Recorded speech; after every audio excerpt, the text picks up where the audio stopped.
The stars trembled the day the Aegis Eternum broke through the gravity wall of Tau Ceti.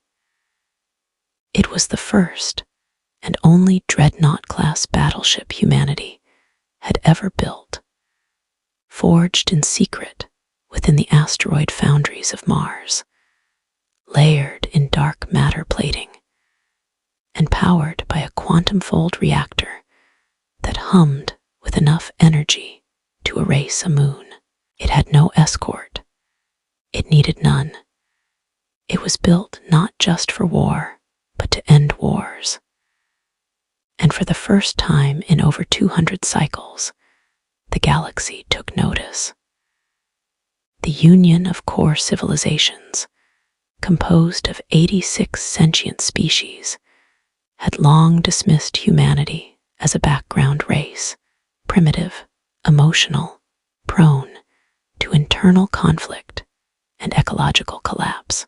The Earth had been spared annihilation in the Terranumbari War, only because the Umbari thought humans would destroy themselves before becoming a threat. They were wrong.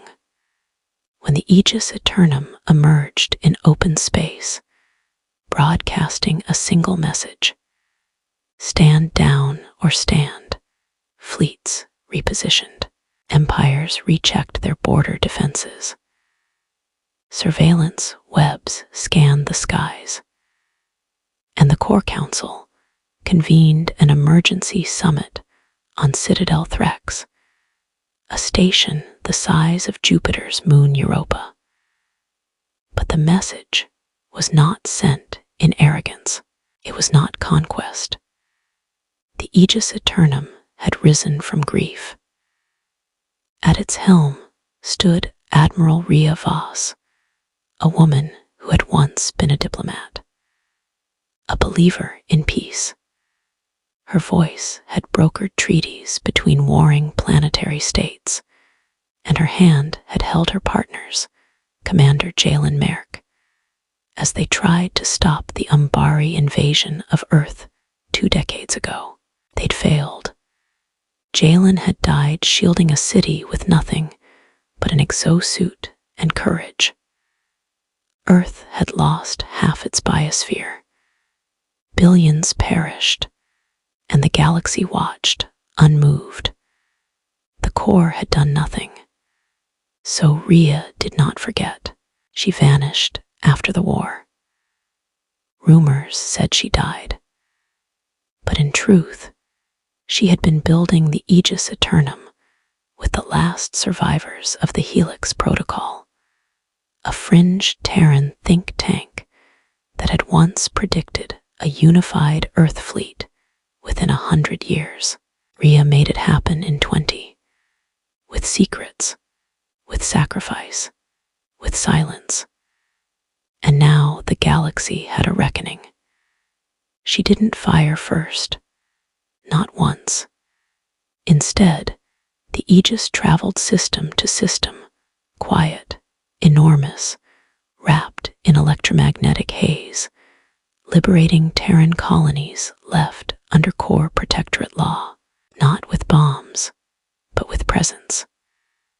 The sight of the ship alone made viceroys surrender, until it arrived at Zeros Prime, a strategic mining world held by the Xynathi, one of the oldest, most militant species in the core. The Xynathi did not surrender. They sent a fleet of 4,000 warships, ringed the Aegis like wolves around a bear. They transmitted ultimatums, demanded submission. Rhea gave them a single reply: we are not asking. The Xynathi opened fire. The space between the ships rippled with plasma bursts, antimatter lances, and folding torpedoes. And for 7 minutes, the Aegis did not move. Then its shields expanded, several kilometers wide, and a resonant pulse emitted from its core, collapsing local quantum fields. Xynathi ships lost power, control, gravity. Some imploded. Some simply vanished, as if erased from memory. The rest fled. From that moment on, the galaxy no longer laughed at humans. But not everyone feared them. On the shadow side of the Triarch Nebula, a small alliance formed. A rebellion of minds. Not to fight Earth, but to understand it. At its head was Luran, a Solani empath who once studied Earth cultures in secret. She believed Rhea Voss was not Earth's sword, but its shield. Luran initiated contact, secretly, through dreams, using harmonic pulse transmissions that interfaced with human emotional centers during sleep cycles. Rhea woke one night with the image of a blue-skinned woman standing in a field of Terran lavender, a symbol of peace and mourning. The Aegis paused its campaign. Rhea answered the dream. What followed were silent communiques, not orders, not threats, emotions, memories. Rhea sent the scent of rain on earth soil, the feeling of Jalen's fingers interlaced with hers, the sound of his last breath. Luran replied with the grief of her own people slaughtered by the Xynathi during the War of Spirals. She sent the ache of memory, the weight of 1,000-year-old guilt. And then she sent herself aboard a core ambassadorial pod, under no flag. She approached the Aegis Eternum alone. The ship did not fire. It opened its hangar. And for the first time, two women from opposite ends of fear and history stood in silence. Rhea steel-eyed, older now. Luran radiant, pulsing with quiet energy. They spoke, not of war, not of peace, of love, of loss, of the spaces between silence, of the moment before a trigger is pulled. And slowly, from that conversation, the shape of a new possibility was drawn. A treaty, not between nations, but between minds, between pain and healing, between fire and forgiveness. The Aegis was never dismantled. It was never used again.